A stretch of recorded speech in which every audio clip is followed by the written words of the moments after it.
Next വന്നിട്ട് disadvantages of E compensation.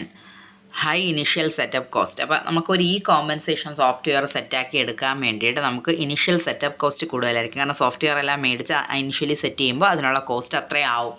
നമുക്ക് എല്ലാ സാധനങ്ങളും അക്വയർ ചെയ്യേണ്ട സ്റ്റേജാണ് first stage, setup cost. Risk of data breaches and privacy concern. പിന്നെ മൊത്തത്തിൽ നമ്മൾ ഇലക്ട്രോണിക്കലി ഡേറ്റ സേവ് ചെയ്ത് വയ്ക്കുമ്പോൾ അവിടെ സൈബർ അറ്റാക്സ് വരാൻ ചാൻസ് ഉണ്ട്. അപ്പോൾ ഡേറ്റ ബ്രീച്ചും പ്രൈവസി കൺസേണും ഒക്കെ ഉണ്ട്. അപ്പം സൈബർ അറ്റാക്ക് എന്തെങ്കിലും സംഭവിക്കുകയാണെങ്കിൽ ഡേറ്റ തെഫ്റ്റിനുള്ള ചാൻസ് ഉണ്ട്.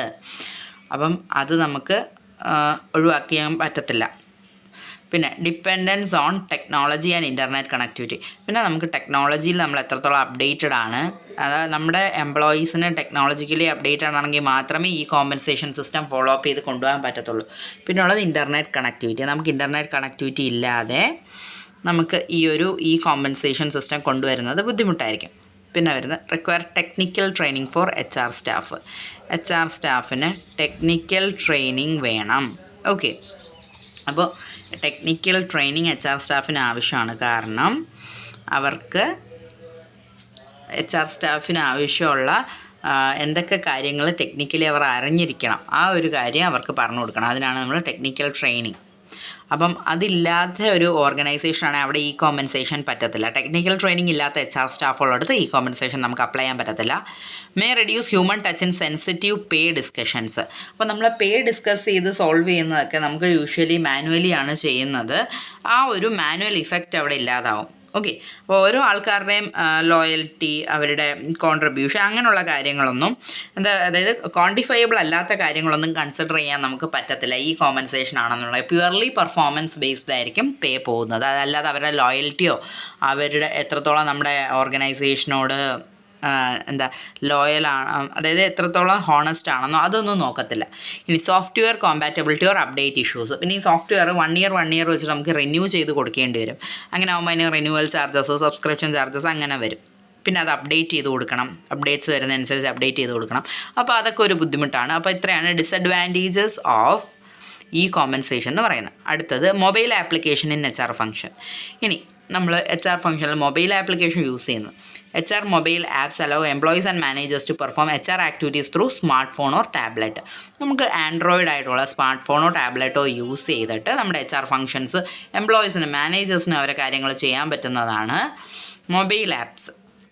അതിൻ്റെ കീ ഫീച്ചേഴ്സ് എന്ന് പറയുന്നത് employees service, self service, leave, attendance, salary slip, ഇതെല്ലാം ഫോൺ വഴി നമുക്ക് മാർക്ക് ചെയ്യാനായിട്ട് പറ്റും.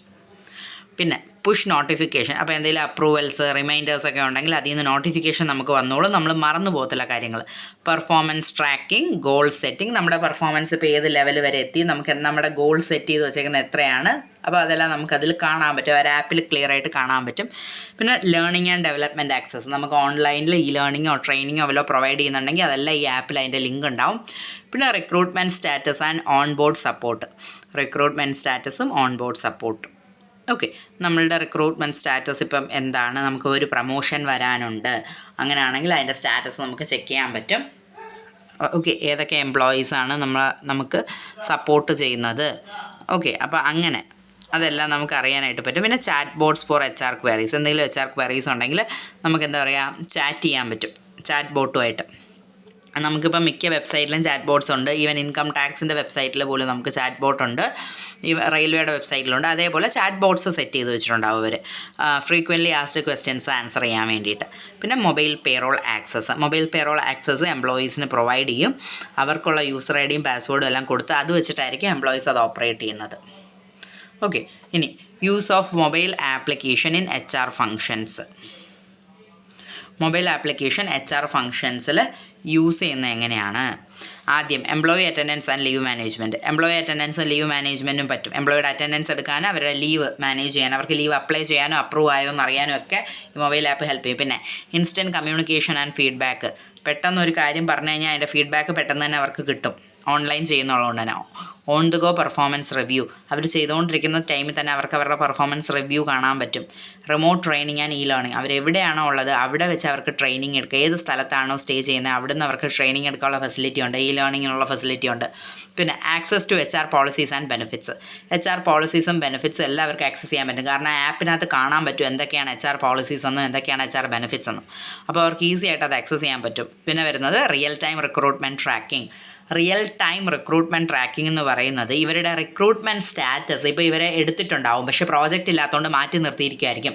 അപ്പോൾ ഇവരെ ഇപ്പോൾ വിളിച്ചിട്ടുണ്ടോ, ഇവരുടെ സ്റ്റാറ്റസ് എന്താണ്, ഇവർ സെലക്ട് ചെയ്യാൻ പോവുകയാണോ, ആ പ്രോജക്റ്റ് സ്റ്റാർട്ട് ചെയ്യാൻ പോവുകയാണോ, ആ ഡീറ്റെയിൽസൊക്കെ ഈ പറയുന്ന റിയൽ ടൈം റിക്രൂട്ട്മെൻറ്റ് ട്രാക്കിംഗ് സിസ്റ്റത്തിനകത്തുണ്ടാവും. പിന്നെ payroll access and pay slip download. Payroll നമുക്ക് കാണാനും പറ്റും, നമ്മുടെ പേ സ്ലിപ്പ് നമുക്ക് ഓരോ മന്ത് വൈസ് ഡൗൺലോഡ് ചെയ്തെടുക്കാൻ പറ്റും. കൺസോളിഡേറ്റഡ് ആയിട്ട് ഇയർ വൈസ് വേണേൽ അങ്ങനെ നമുക്ക് ഡൗൺലോഡ് ചെയ്തെടുക്കാൻ പറ്റും. ഒരുപാട് ആപ്പുകളുണ്ട്, പേറോളും പേ സ്ലിപ്പും എല്ലാം നമുക്ക് ഇതേപോലെ എടുക്കാൻ പറ്റുന്നത്. എംപ്ലോയി എൻഗേജ്മെൻറ്റ് സർവേ, അടുത്ത വന്നിട്ട് എംപ്ലോയി എൻഗേജ്മെൻറ്റ് സർവേകളാണ്.